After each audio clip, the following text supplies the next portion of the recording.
Welcome. Innovation and technology are remarkable force multipliers for good guys and for bad guys. So today, we are going to discuss how innovation and technology are impacting law enforcement and intelligence with members of the Five Eyes Law Enforcement Group who've been meeting here in Washington for the last several days. FELIG, as it's called, is an information sharing forum to help these agencies collaborate. I'm Jean Meserve, the host of the NatSec Tech podcast. Thrilled to be here with this very large panel, which I will now introduce starting to my left. We have with us Michael Duhem, Commissioner of the Royal Canadian Mounted Police. Next to him, Andrew Koster, Commissioner of the New Zealand Police. Patrick Lechtleitner, I can say that, is Acting Director of Immigration and Customs Enforcement. Timothy Langan is Executive Assistant Director of the Federal Bureau of Investigation. Sitting next to him is Heather Cook, CEO of the Australian Criminal Intelligence Commission. Next to her is Lisa Gale, Deputy Commissioner of the Australian Federal Police. And on the far end, we have Graham Bigger, who is Director General of UK's National Crime Agency. And also with us today is Justin Wang, Vice President of the MITRE Corporation. Thank you all for being with us today. PJ, if you don't mind first names, that would be great.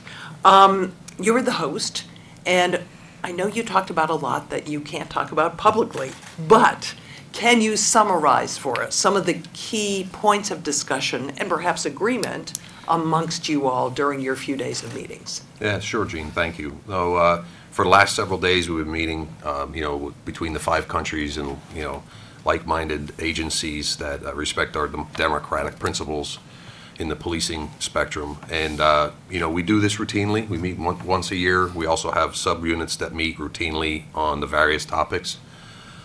We are tackling the challenges of today as it relates to global policing and national security and public safety.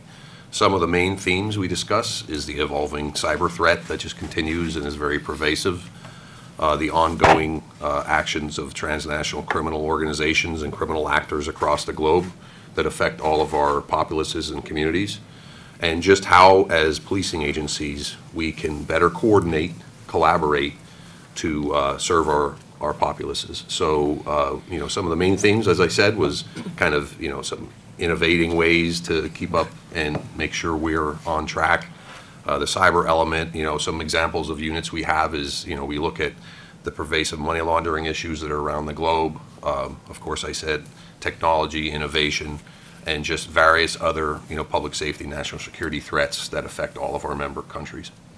Commissioner Koster, fighting transnational crime has always been a big and difficult job, but how has technology created new threats or intensified existing threats? We know transnational organised crime runs a really adaptive and aggressive business model. They will use whatever means available to them to stay ahead of enforcement. Technology has really accelerated that, and law enforcement needs to adapt significantly to stay up with it. Coming together as we do, being able to share methods, being able to reflect on common challenges is a really important part of tackling that. Justin, did you want to weigh in? Austin. Austin, yes, sorry. Yes. No, and I think from different city. In the confluence between the intelligence community and law enforcement, certainly agree. And traditionally, there's been from a technology front this adversary versus law enforcement or intelligence aspect on.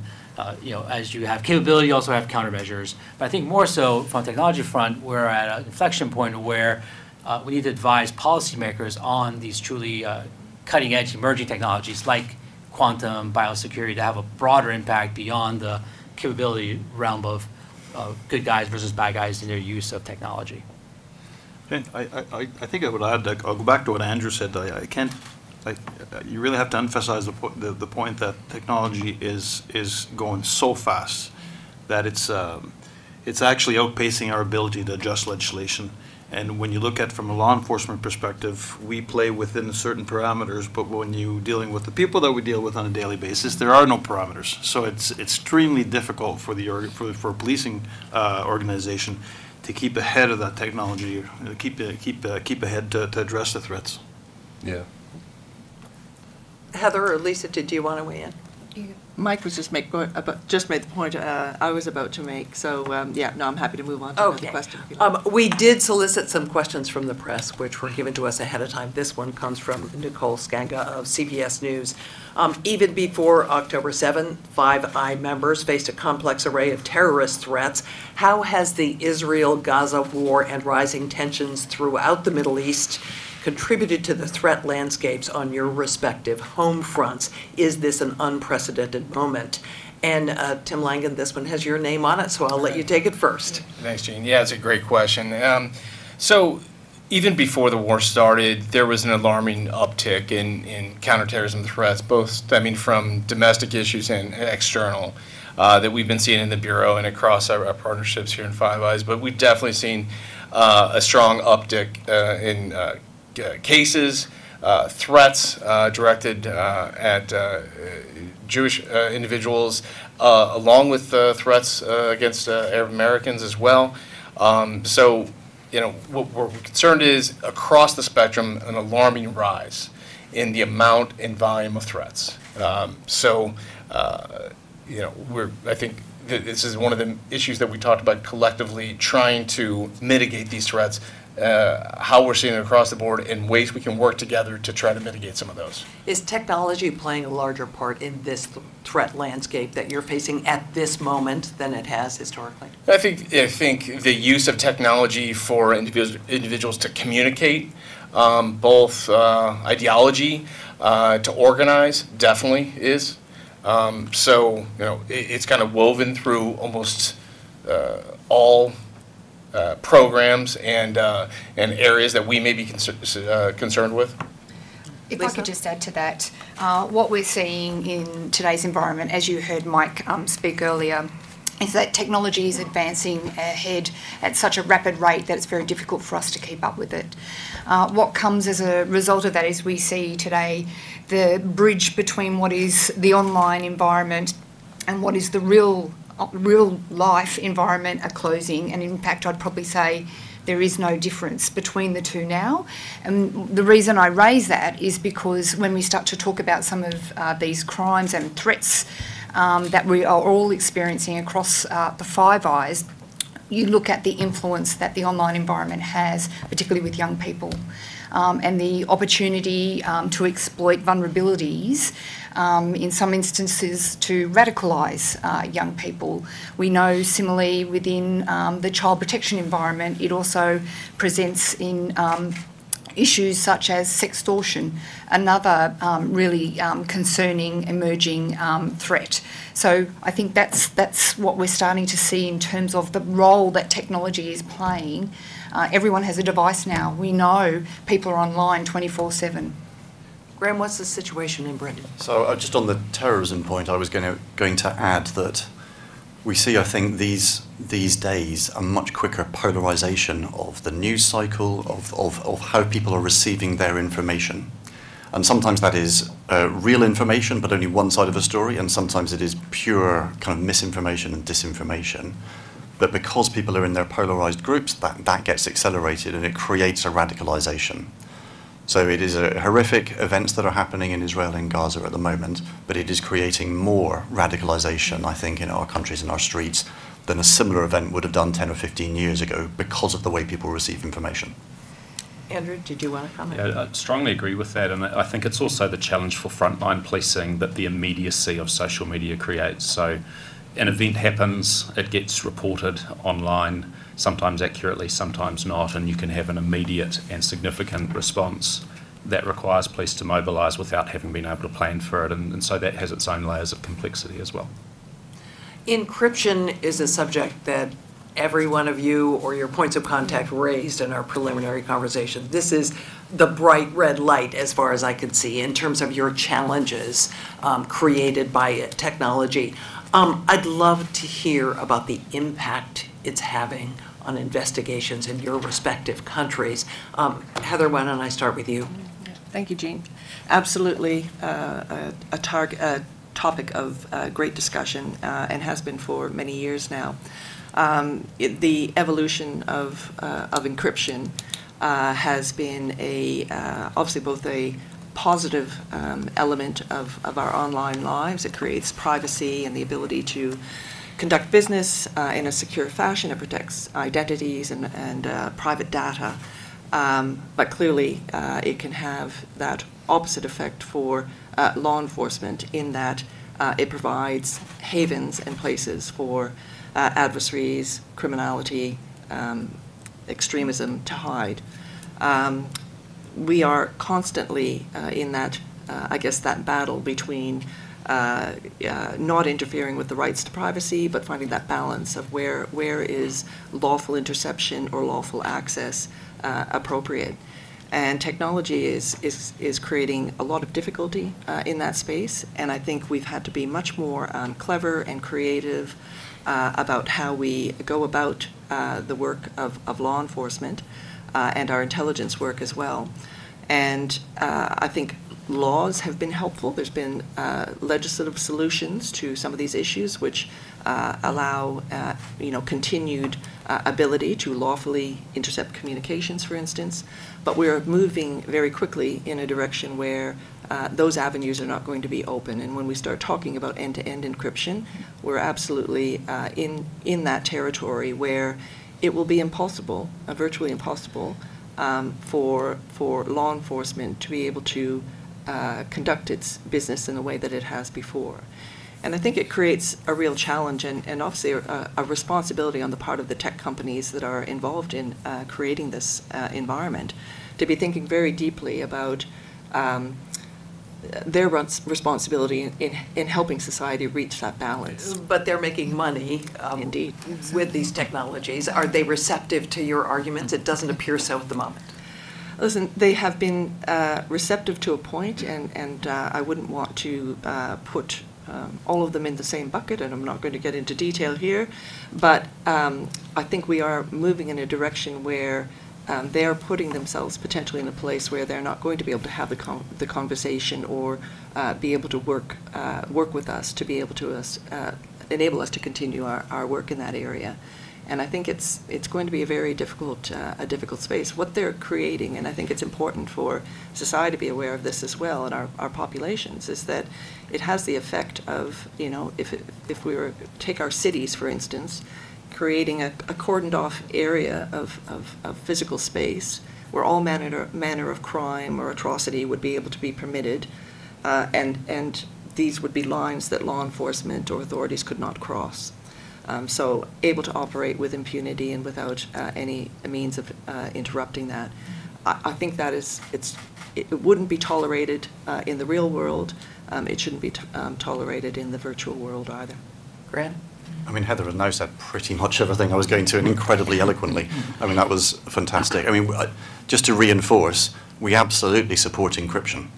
I mean, even from a pure beating crime point of view, it is essential to us in protecting our cyber security and reducing fraud.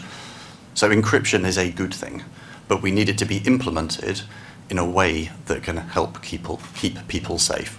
And that means that tech companies need to be able to help keep their users safe, and they need to be able to, if we serve a warrant on them, like a court-supported warrant, then they need to be able to act on it and provide the information that we need to pursue investigations.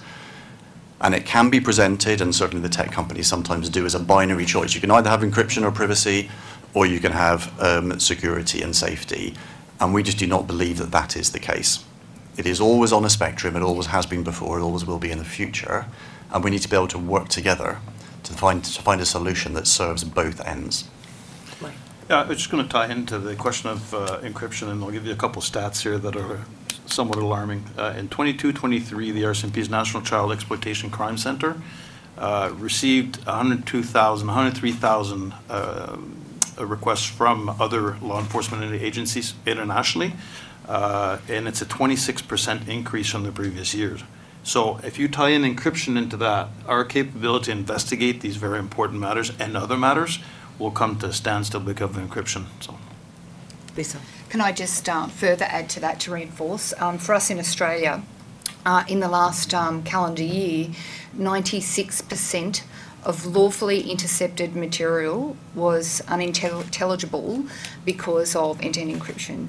So 96%. I just put that data out there. The other one that I would also add is in relation to our Australian Centre to Counter Child Exploitation.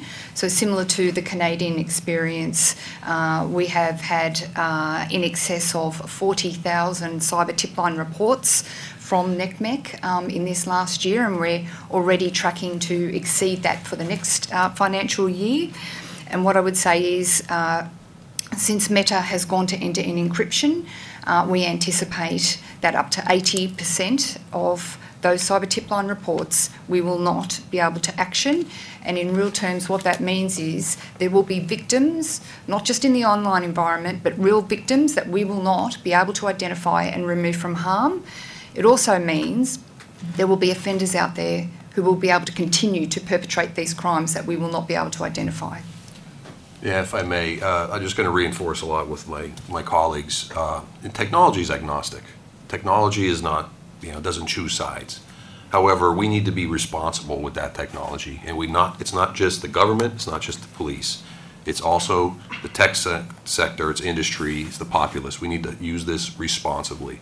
And if encryption exists to such a degree that we cannot access that information, then as public servants, our charge is to protect and serve.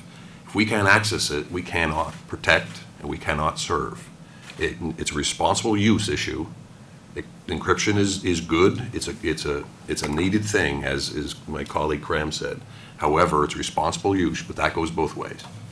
Tim, the FBI launched its own encryption company, right, to try and catch some people, encryption device company. And I gather you did this, you're not familiar?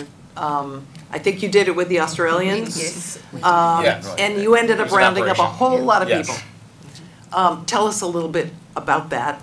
Obviously, you've done it once. It strikes me that you can't do it a second time because now they've all gotten wise to the possibility, but please. I think, again, we've got to try to look for novel ways to increase our ability to disrupt their actions, right?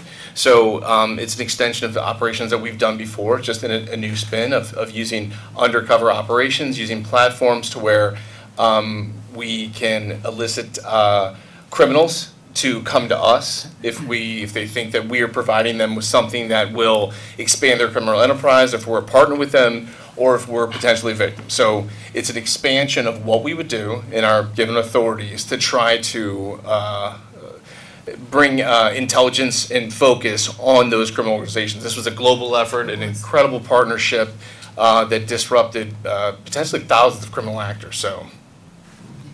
I think you've said it very well, Tim. But you can't do it again, in that particular way, at Well, least. Yeah, I think, again, you always look for new and better ways. Criminals get smarter. There's only going to be so many ways you can use the same trap to catch the mouse. What I would say, sorry, Graham, I would just add to that we know that criminals are adapting and learning from some of these operations. And so as we go forth and we disrupt and prosecute, we know that they're then adapting their methodology so that they can avoid further detection from law enforcement. Austin, I'd love to come to you, both on encryption and quantum and what that's going to mean down the road. Yeah, we've heard a bit about tech companies, and so I think we have a particular advantage in the construct we have in the U.S. under the FFRDC, or the Federally Funded Research and Development Model, to where entities such as MITRE operates those on behalf of the government. And through that is a means for government elements to engage in further depth of expertise when it comes to research. And so with that, on the topics of AI and quantum and encryption, as an example, we undertake efforts on behalf of government on things like the quantum moonshot efforts within MITRE to look at both the benefits of a quantum capability as well as the downsides of post-quantum encryption and what that means to existing systems. And so those are just some examples to where MITRE as an organization, whereas we're a tech company, we're a not-for-profit, and we're really looking out for capabilities we can bring to government to really help enhance the things that you and your team do every day.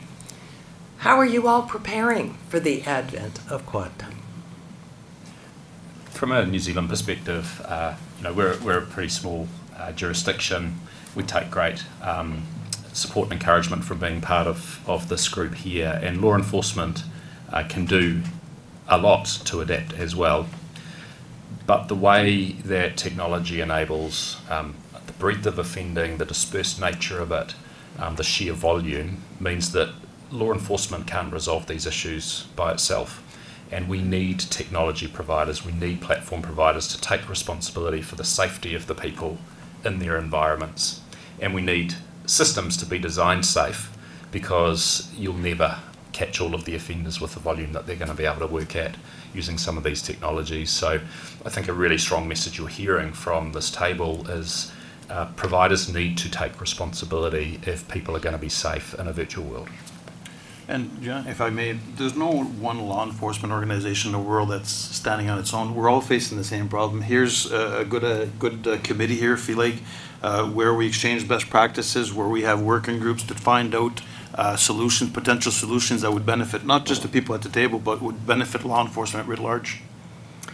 We have a cybersecurity question, which is aimed right at you, Graham. This is from Will Vernon, who says, could you talk about the cyber threat to the UK, specifically from China? Oh, right, yeah. So, I mean, we have cyber threats from a whole range of countries, from both countries and from criminals. Frankly, the threat from China as a state has more been an espionage threat, and we have seen that directed absolutely at our government, but also at our industry in a kind of industrial espionage way. We have been investigating that, and we've been calling it out, and we did that collectively as a group of countries with sanctions really quite recently. And that's one part of the cyber threat we face. We also face a really significant cybercrime threat, including from ransomware, which has largely emanated from the Russian-speaking world, and there's been a number of major players there that have been very significant, and that causes billions of pounds or dollars worth of damage to the economy throughout our countries. And we had a really good success 2 months ago, kind of working together. And the latest in a series of successes that we've had between us and working with other partners around the world, in Europe, in Singapore, and Japan. But the one 2 months ago was against Lockbit. So at the time and for the last few years, the biggest single ransomware group, 25% of the market. And working together with a range of organizations, but particularly the FBI in this case, we infiltrated that ransomware group. We took it down to make it largely not operative anymore. But the one point I'd add, and it links to some of the other operations that we've been doing, is our aim has not just been to infiltrate different groups and take them down, because others will just pop up instead. What we've also been trying to do is to undermine the trust that criminals can have when they are operating online, undermine the anonymity that they hide behind, and undermine the credibility that they can have when they operate. So the whole operation was designed not just to infiltrate and take down, but to undermine that credibility, and it's been really successful. Yes. It was a terrific operation. Congratulations to all involved. I think another part of this equation around cybersecurity, because I mean, there's not anybody sitting at this table or anywhere around the world that whose country isn't dealing with this issue in the same way. But a big part of this is about hardening the environment by helping others help themselves. So much about this, and so much about what is being attacked is some of it's in government hands, but most of it is privately owned, or it's mums and dads and members of our community. So, raising awareness, putting out there the tools and information that other sectors need to be hardening their own systems and creating protections is incredibly important as well. Let me just challenge you for a moment. That message has been out there for years, that they need to harden. And yet, we still have this explosion of cybersecurity problems. Thoughts? I would come back again to those providing the services need to design their products to be secure. And of course, we know that users and administrators need to do things to ensure that that stays current. But in the end, you won't solve this problem unless we can design safety into the environment. And I was just going to say, in Australia, we passed a number of laws as well that compels, for instance, owners of critical infrastructure to be taking care of this and managing this risk themselves. And there's quite significant ramifications for failure to do so. And what we're seeing still- across, I was just gonna across the say- intel community as well as DoD and civil is that by nature, our civilizations are built on authorities and division, right, for civil liberties and free capital. And I believe the adversaries, which operate in a different model, are actually exploiting those seams, right, to get more and perhaps be more aggressive in that approach and catching us off guard in our traditional ways. I think we need to be working closer to address that. And Gene, as you said, though, the message has been out a long time, but there's still so many people that do not follow software update patches, do not practice multi-factor authentication, do not have appropriate passwords. So that it continues to be an issue. And if I may, criminality has been around a long time, and cybercrime is crime at this point. So that's why this group exists, because we're always trying to keep up and if possible, stay ahead. People are still getting their houses broken into, and that's not changed, and I don't think that's ever going to go necessarily away. So it's important for us as law enforcement to collaborate as much as possible, share best practices, and ensure we're doing everything we can to mitigate those threats. There was a lot written and said about the potential impacts of generative AI on cybersecurity. And I'm curious as to whether any of you are seeing, at this point, a major impact. Anybody want to take that one? I wonder whether it's less at this point on cyber security per se and more on criminal offending. So, for example, the generation of child sexual abuse imagery that makes it very hard for law enforcement to tell whether the imagery is artificially generated or real, and that makes it hard to protect, or harder to protect, real victims. We also see the impact of, fake images on people's perception of reality, and then the acts that can cause them to want to go and do in the real world in response to those images. So it doubles the impact of mis and disinformation, and can tie back into world events where people are maliciously generating perceptions about what's happening that don't reflect the truth. Can I add to that? In Australia, we have recently had a successful prosecution of a gentleman who used AI for child abuse, to create child abuse material. And so the message that I would convey out here is anyone that is using AI for those purposes, it is an offence, it is a crime, and we will come and get you. So certainly for us, we're just starting down the track in terms of the prosecutorial process with those. But what I would also say is, certainly for our experience, is we also think that we need to, in an ethical and accountable way, work with non-traditional partners such as academia in order to leverage off what AI can actually do. And if I could just talk about a project that the Australian Federal Police are doing in Australia with one of our universities in Victoria, Monash University. It's a project called ALEX, and it stands for AI for Law Enforcement and Community Safety, and it's a laboratory. And what it is it does a number of projects, but one in particular is called My Pictures Matter. And the intent of that particular project is for members of the community, with their consent, to provide images of themselves as children, clothed in normal settings, to the university. And those images will be used by AI to build a database so that we will be able to use AI to distinguish between what is child abuse material and what is not. And the reason that is so important for a number of things, one is for our officers, the psychosocial impact that has on officers having to view thousands of hours of on often cases, horrific child abuse material will be reduced. But also it will enhance our ability to actually identify victims. So early days, and I guess if I could use this as a plug, if that's okay, we're looking for, it's not just Australian-based people that are willing to consensually provide your images, but anywhere. So anyone watching, we have a goal. We need 10,000 to help the AI, machine learning. We're not quite there yet, so if anyone is interested, please, I encourage you to volunteer your images. How many do you have now? We've just got just under 4,000. Getting there. Graham? So I'll just add to that. So we are absolutely seeing the use of AI in child sexual abuse cases, and there's been quite a lot of chatter on dark websites and even some open websites by paedophiles about how they could use it to best effect.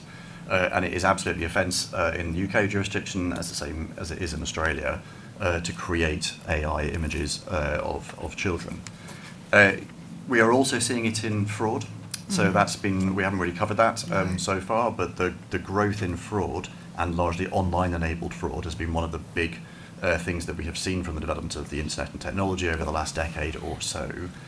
And we can see some real dangers from the use of AI within fraud, whether it's to write more compelling scripts for phishing emails, or to try and mimic kind of voice or identification in calls. And that's something that we need to be really aware of, and organisations like the tech sector and the financial sector need to be really conscious of as well as they design their systems.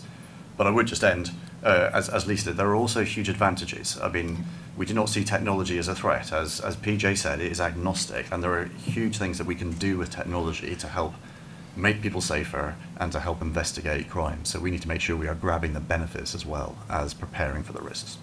Heather, you're using AI in what sounded to me like a novel way to track drug usage. I think you're thinking, it's not AI. I think you're talking about our wastewater monitoring. Yeah, I thought it was AI that was filtering the samples. No, it's not. It's more pure science than that, kind of old school science. But it gets to a point that Lisa was making about the importance of partnering more broadly in this challenge, including with academia. So it's a program where and it started in the Criminal Intelligence Commission. I think others are doing it now, but we started about 7 years ago, partnering with 2 universities in Australia to sample wastewater around the country, and to be able to separate and identify drug traces or traces of drugs in wastewater, and allows us to regularly over the course of a year, and now 7 years, collect data on drug usage. So it's an accurate reflection of drug consumption in the country, not necessarily about how much drugs are coming in or making their way in, but actual drug consumption. And it's very valuable data that's used by law enforcement because it pinpoints particular types of drugs and where they're prevalent across the country, in what quantities. Certainly allows health programs and education programs and social support programs to be targeting their efforts more effectively in the Department of Health, for instance. So it's partnering. It was an intelligence endeavor, but partnering with academia that is not only having a law enforcement benefit, but a broader policy benefit as well. Austin, I wanted to ask you about standards of law enforcement and whether those are challenged in some of these technology environments. Yeah, I think with AI, it brings a new optic through which we view data, for example, right? And so as a career intelligence officer, often we equate data with the sensitivity of where it's collected, and so often it's classified based on that sensitivity. I think in order to get the most out of AI from a use standpoint, we need to look at what can we get from the value of the data versus the sourcing of the data, and perhaps come up with ways to better curate the data to differentiate that so we get more use out of it while still protecting the sourcing. And so I think that's something that we need to look at from a data standpoint as it relates to AI in order to better prepare ourselves for getting the most use out of AI. Examples such as can an AI or large language model be compelled to testify, for example, on the traditional sense we have expert witnesses testify. Can a AI system, right, or do we need to change our systems in order to allow for that in the due process of law? Another one that we face in the intelligence community is the aging off of collection. How does the AI model once learn something and then aged off, how can it unlearn it? And so things like that, I think, provide examples of what we need to look into and explore from a further use of AI given our current approach to data and our holdings. I can see challenges down the road with the use of AI, which welcome the tool because it speeds up. And Lisa, you hit a few points, especially with child sexual exploitation with our members, the police officer who are actually going case by case. Sometimes that will speed it up, less exposed. But I can see a time where you're going to go to court and you're going to have to explain to a judge the whole principle of how you got there on the AI side of things, which could be another challenge. Heather, you brought up drugs, so I want to insert here a question from Nicole Sanga of CBS, who asks, for U.S. and Canadian leaders, what are the greatest roadblocks in curbing the flow of fentanyl into your countries and across the U.S.-Canadian border? Are you seeing an uptick in trafficking along that border? And how cooperative or not has China been in curbing the flow of precursor chemicals into your respective countries? Tim, you want to take that first? Sure. Well, so starting off with the roadblocks, I mean, if we start with the supply chain of what is creating the fentanyl issue, the precursors being manufactured in China, we've addressed them. We've not seen any significant actions by Chinese law enforcement to either deter or to try to lessen those productions and stem the flow, predominantly for us into Mexico. So that's one roadblock. Secondly, the cartel's manufacturer and production that is happening in Mexico. We work very well with the Mexican authorities, but the extent of the problem is vast. So that's another roadblock, obviously, there. And then trying to identify those network chains that go into the United States. I'll let my Canadian colleagues answer a little bit more about what they're seeing from their side of the border, but I would not say that we've seen an uptick from the northern border. The most of the fentanyl that we're seeing is coming across the southern border. But there is, as traditional, there is illicit activity that goes back and forth. It's not a border issue that can be ignored. There is a northern border, and there are issues that happen between them. Yeah, thanks, Tim. Put things in perspective, we have 9,000 kilometers of border between Canada and the United States, a little under 6,000 miles for U.S. colleagues. Thank you. So that in itself is a challenge. I don't see much going north-south. The cost of production in Canada is quite elevated, so it is probably cheaper when it comes up direct from Mexico to the United States. But it is a concern. I had a chance to tour the country last year and visit some of our offices and meet with mayors of different communities and indigenous communities. And it is a concern throughout the country, like many countries, how rampant this is spreading. The cost of the drug is really cheap. But I do want to reassure folks that we have excellent collaboration with several international partners.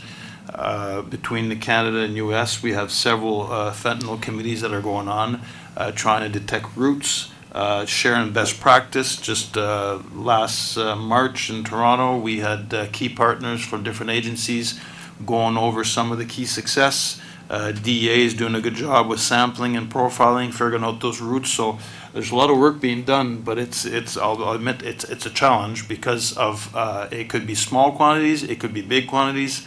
For Canada, some of the precursors that are coming in are legal. It's only once they're transformed that they become illegal. To your question earlier to Tim with regards to China, I know in the past that China have regulated certain precursors, but what the chemists are doing are just changing that percentage of liquids in it, and then it falls outside and then it becomes something legal. So it is a challenge.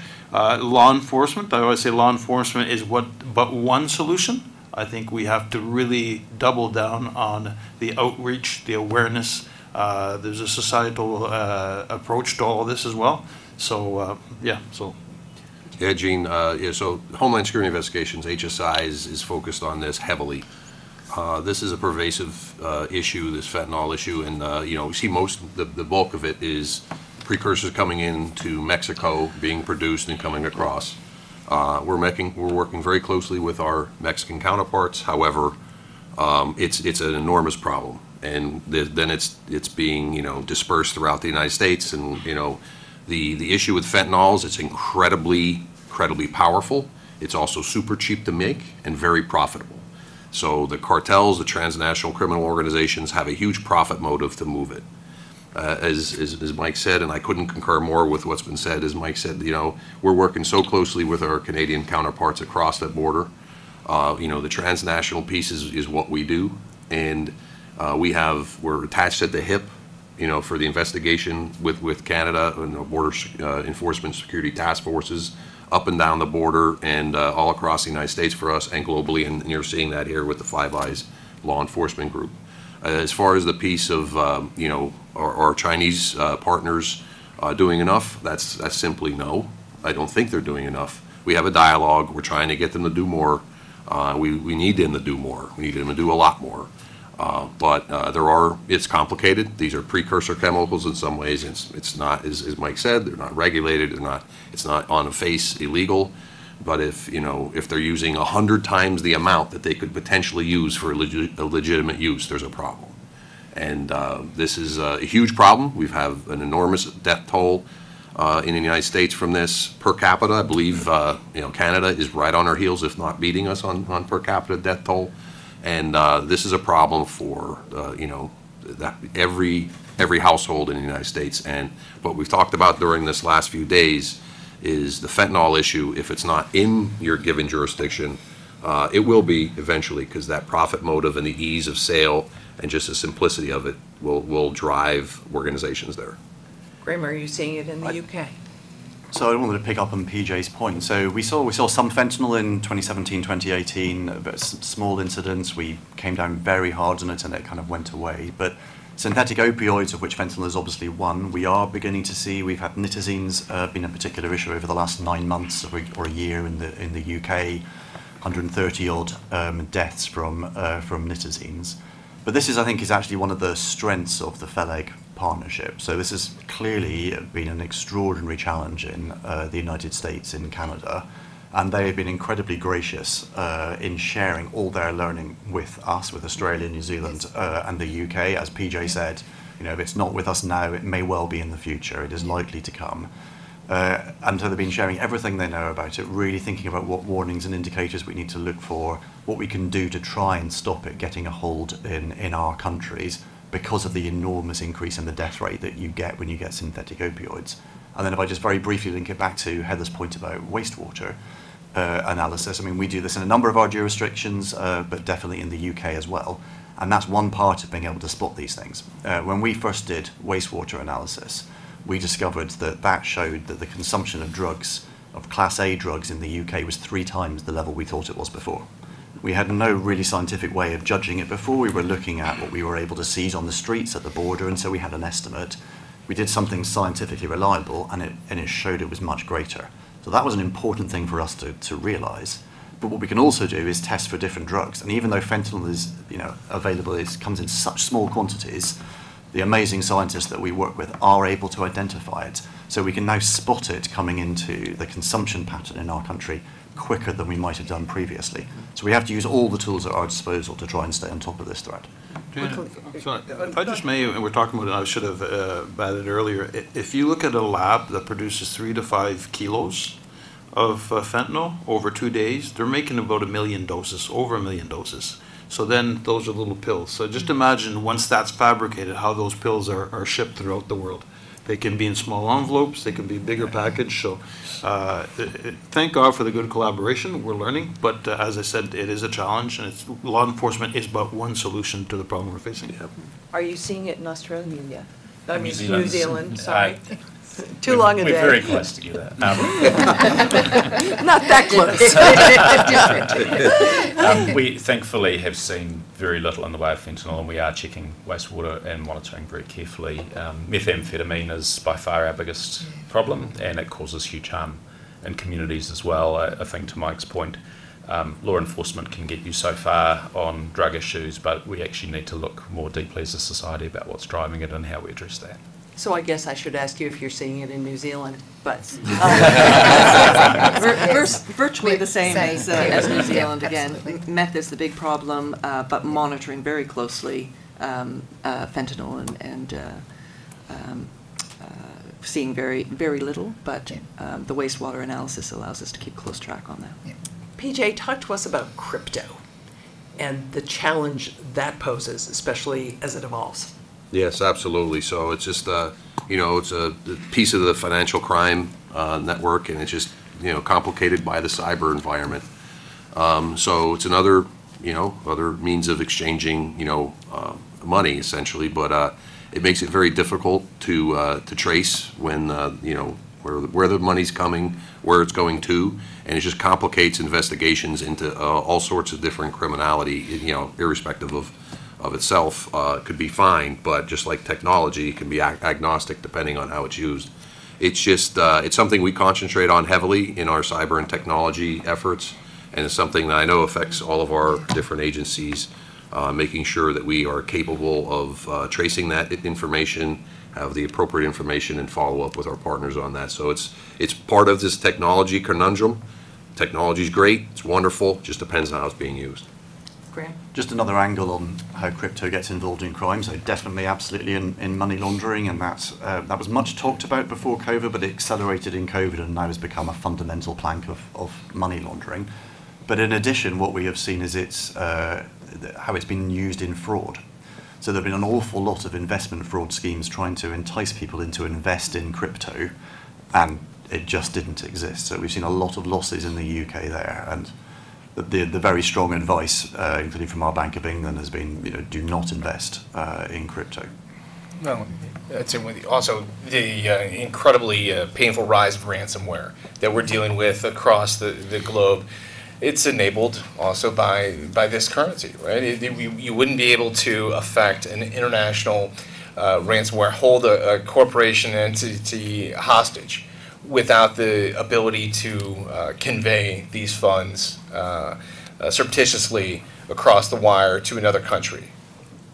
So, Austin, what's the solution? Yeah, so this is an area where, as we work across our sponsors, again, many sectors, we see commonality. And this is where we can combine forces rather than have each agency or organization or department solve it on their own. We're looking at how can we attack it from a broader standpoint. And so this is where our research and development have gone into not only crypto, but also how that impacts the future of digital currency, as an example. And so working with the Treasury Department, for example, as well as IC elements, law enforcement, is value we bring to the table as far as capabilities research that we then provide back to government. Tim, there's another question that came in with your name on it from Will Vernon. He's asking, are you seeing cyber criminals, scammers in particular, using AI to impersonate people's voices? So, and the use of AI to impersonate a voice is not alone a federal violation. But if you're using it in furtherance of a crime, then that's a different story. And so, as Graham mentioned, there's been financial frauds. There's been information campaigns that individuals have tried to influence the way where election polling locations could be. So in those cases, obviously these are highly concerning, and the U.S. Attorney's Office is looking into those cases. So I think this is an emerging technology. We need to continue to stay in front of it. Again, with AI, I think we're all still deciding where the parameters are, and like emerging technologies, there are individuals that are used for good, and then there's individuals that are going to use it for nefarious reasons as well. I want to talk about workforce for a moment, because whether I'm talking to industry or I'm talking to military or I'm talking to you guys, people are saying we aren't getting enough people with the tech skills that we need. I see some nodding of heads around the table, so I presume it's an issue. What are the solutions to this? Heather? Well, it is a very tricky one. I mean, we know for a fact that we're simply not producing enough to fill the jobs that we have now and into the future. There's a lot of work going on, working with our university sector, our tertiary sector, to make sure we're identifying the programs most in demand, the skills that are most in demand, certainly working with them to try and provide those pathways. We're offering to pay for graduate studies and support students while they're finishing their education with a view to coming into the workforce. And I think certainly within Australia, we work as a community to make sure that we're not poaching off each other unnecessarily, but creating opportunities across the community for people with these skills, so that they're not leaving one, but perhaps not leaving the community if they move on from one agency to another. So working on ways that we are sharing the resource and allowing us to surge where we need to in particular instances by sharing the resource or seconding. But it is just an ongoing challenge, and I think it's we're going to have to look at our immigration programs and again further focus on our university programs. Lisa? Can I offer two things that we're doing certainly in Australia? One of them is a project we're very proud of. It's called the Dandelion Project, and what we're targeting with that particular program is young people. And we bring them into the AFP in partnership with industry, where for 2 years we train them up. And the significance of this particular project, it gets back to recruitment and skills, is we're talking about neurodiverse young people who we know have a lot of skills in terms of tech and the sort of things that we will be looking for going forward, but may not be successful in securing a job as a police officer, for example. So with that particular project, we're looking to share that more broadly because we're seeing some really significant successes with the skills and the uplift of the young people that we're bringing in. If I could touch on one other initiative that we're also doing, and that is, again, very much targeting our youth. Through our Joint Policing Cybercrime Coordination Centre, we call it JPC3, it's situated in New South Wales. We're targeting, through the New South Wales education system, young people up until 17 who have skills in hacking, and we bring them in and do a bit of a boot camp with them. And the aim of that particular one is to guide them away from moving down a path of criminality and refocus them into the right thing to do and the right behaviours and use their skills for good. Again, we're starting to see some success with that one, and that will be an ongoing program. So I guess a multifaceted approach to how we can target those different elements of the community that will have the skills for all of our agencies going forward. Yeah, I think the challenge is salary in the private sector, salary from government employees. Yes. That's a challenge, but I still do think that there is people out there that want to do police work because they're excited by it. From an RCMP perspective, we've had a long tradition of recruiting police officers into one form of training, and it's really good. We're doing really good training to get them ready for the frontline work. But on the federal side of things, when it involves national security, cyber, we've changed our approach where we're going to have a direct entry into that. So we'll be able to be far more strategic in getting the right skill sets that we need to move things. So. The one point, I mean, we're doing very much the same things as others have talked about. The one point I wanted to add, builds on Mike, is, so we're not going to be able to pay the same. We need to pay a bit more, but we won't pay the same. But we do offer an incredible mission. Yeah. Yes. And people get incredibly inspired and excited by that. Does it work? Does that sound? So up to a point, yes, it does. I mean, we still employ people. I've got people working for me who could earn, 5-10 times the amount they earn for us in the private sector, but they love what they do. They love the impact they can have. And the extra thing I was going to mention, they love what they are allowed to do. So because we have certain powers and it's all authorised with warrants, we are able to do things that in anywhere else in the world would be illegal. They can really let their skills, absolutely go to the full extent. And that's a good offer as well. So the mission is a great offer, and then the ability to do things that otherwise they wouldn't be able to do, that helps keep people in. Well said. Yeah. The other thing picks up on Lisa's point about attraction. Again, significantly better, but significantly underrepresentation of women in this field. And so a lot of programs in Australia, and I know elsewhere, to raise awareness, try to attract more women, develop more bespoke programs through schools from primary up through university to get more young women into this field. And paint the picture of what the career path is, including the attractiveness that Graham has highlighted as well. Yeah, I would totally footstep that as well. We are aggressively reaching out to underserved groups to try to bring them on, and in any way, we want to look like the communities that we serve. And college degrees, are they still mandatory in these fields? No? Not for us. Okay. So you're all here to collaborate, and I'm wondering about possible barriers to collaboration. And I want to talk about it with the frame of data. which has become so incredibly important in all aspects of your work. And I'm wondering, and Austin, you may have a good perspective on this, how siloed is the data, both potentially within governments, but also between governments, and what are the barriers to really sharing? Right, and thanks for the opportunity.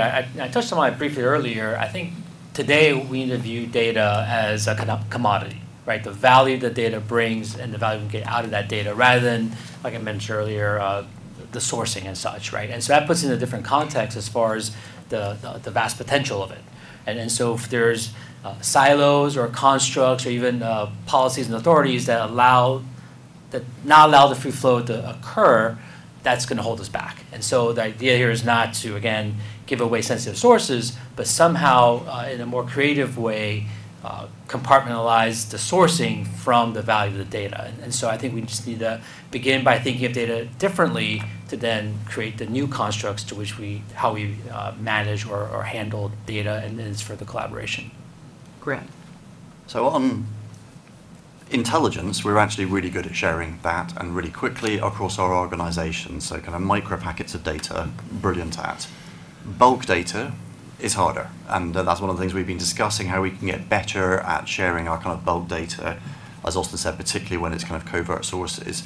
I wouldn't underestimate how much benefit we can get out of using open source data as well, or data we can buy, and really going across that and getting as much value out of it as we can.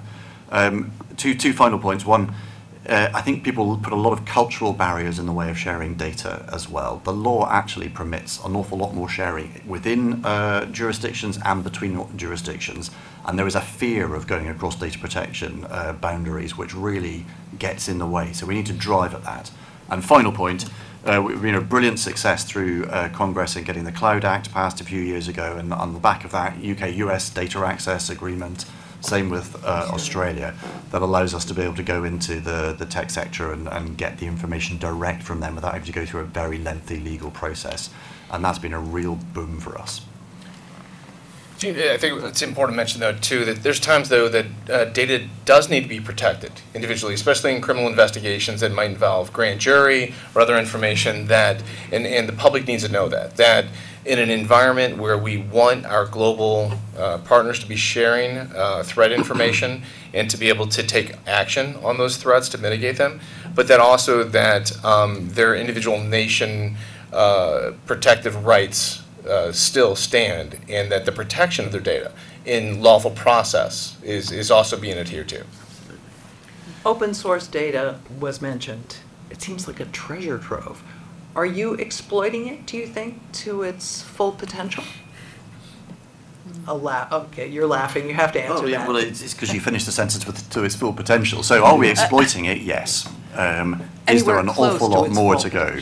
Yeah, absolutely. I mean, there is so much more scope to go there. But we have started, and we're doing some really good work with it. But I'd also like to just really echo Tim's points, and no one should be under any illusions that we don't take data protection and data rights incredibly seriously. We absolutely do.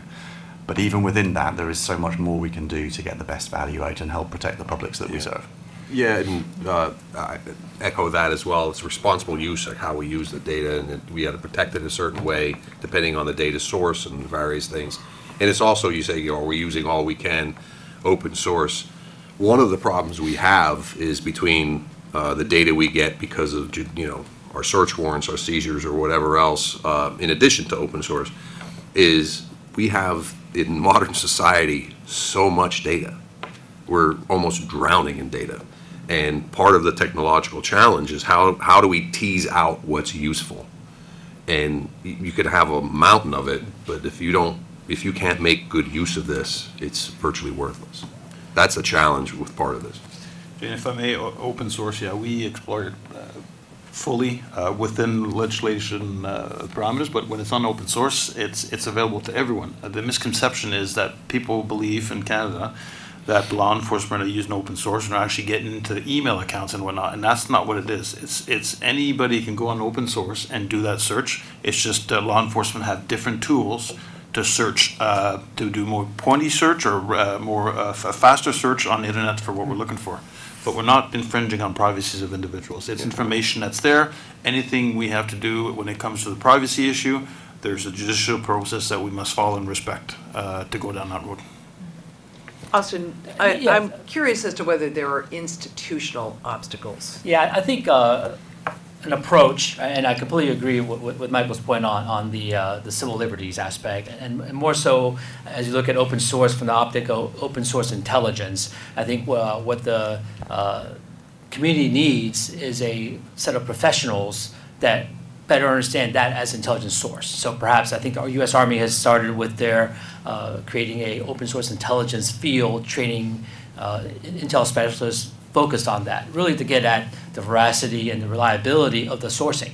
If we look at more traditional intel streams such as HUMINT, SIGINT, and others, we have professionals that understand, okay, this SIGINT is this reliable because of X, Y, Z that we can't get in this room, but we also need something similar from an open source standpoint, and also that lends that professional credibility to talk about the things that Michael addressed as far as this is not infringement of rights, this is done through a proper authorities, open source executive agent type of authorities, and so I think having a open source professional cadre will help further the value of open source intelligence.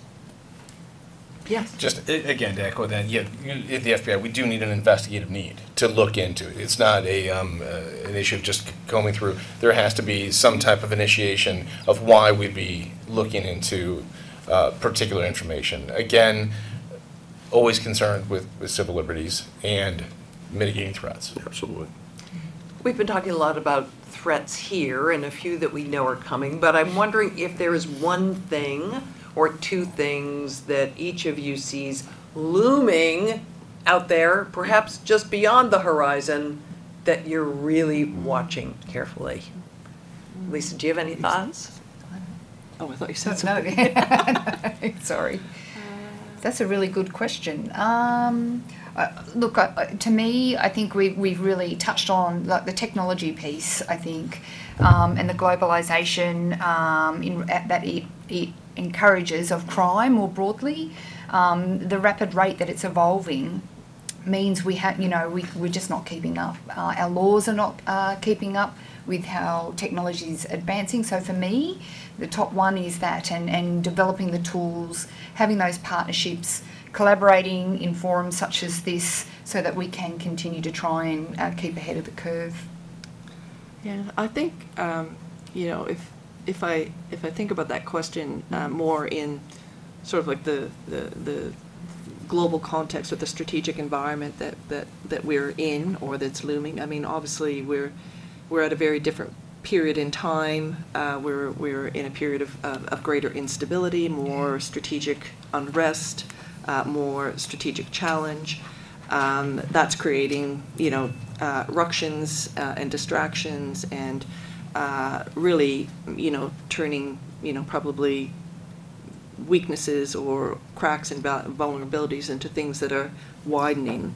And I think when you have that sort of uncertainty and instability, I think that creates an environment where criminality can prosper and thrive, particularly when our respective governments are very much focused on a range of quite critical threats going forward. So, I think in a broad sense, this global instability creates a ripe environment for more criminality, and it's going to be very difficult as resources are stretched, monitoring and managing a range of challenges that we're all facing.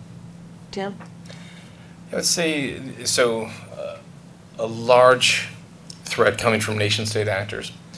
The director recently mentioned China, oftentimes Russia, Iran, North Korea, and then the extension of criminal aspects merging with nation-state threats. Okay, so whether it's cyber threats coming from Russia, whether it's financial frauds emitting from China along with precursors there, whether it's operations done by Iran against dissidents, and cryptocurrency thefts from North Korea. Okay, the blending of these powerful nation states and used in multiple ways that go from everywhere from national security concerns to criminal level concerns. I would say since we've touched on it many times, but not having just the capability or the resources to keep up with the criminality.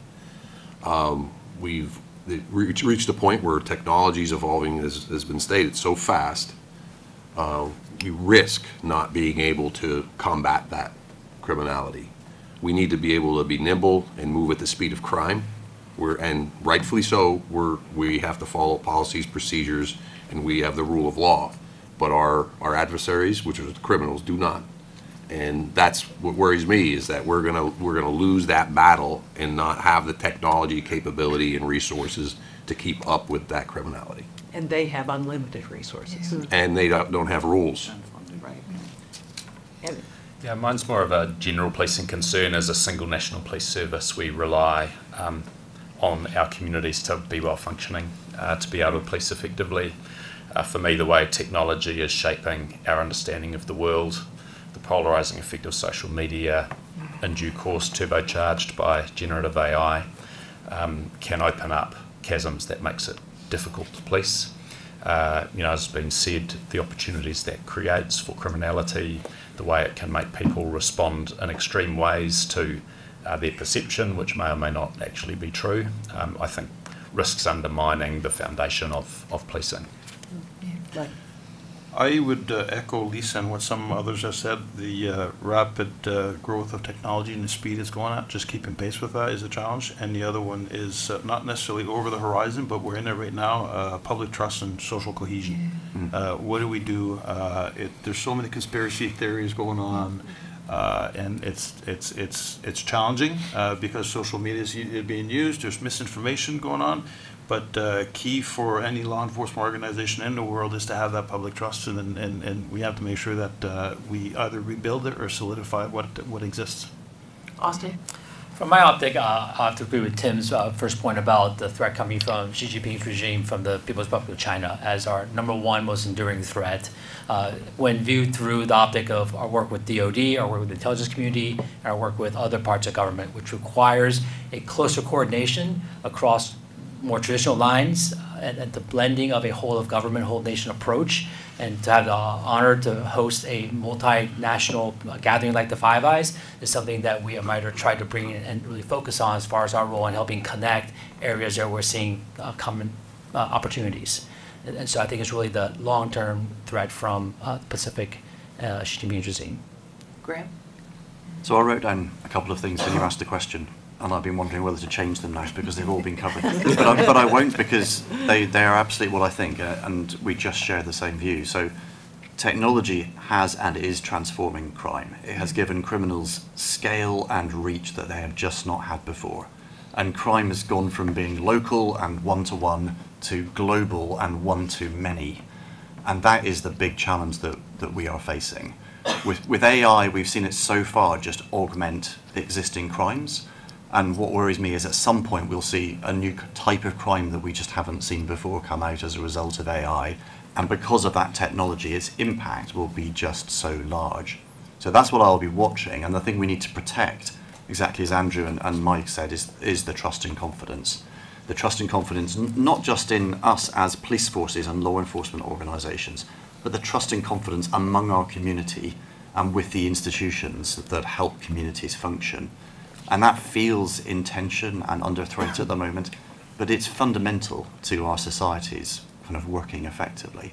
And anything we can do to try and help protect that is really important, but our ability to police and keep people safe depends on it. If I may, it does touch on all this again. Like, that's the fundamental piece, is we have democratic societies and we police with the consent of the governed. And we're not, overlords, and we're working with our populace, and if we don't have their trust, then it'll never work. Perfect place to end. Thank you all for participating in this robust conversation. I appreciate it. And now go forth and innovate. Thank you, Jean. Thank you. Thank you. Thank you.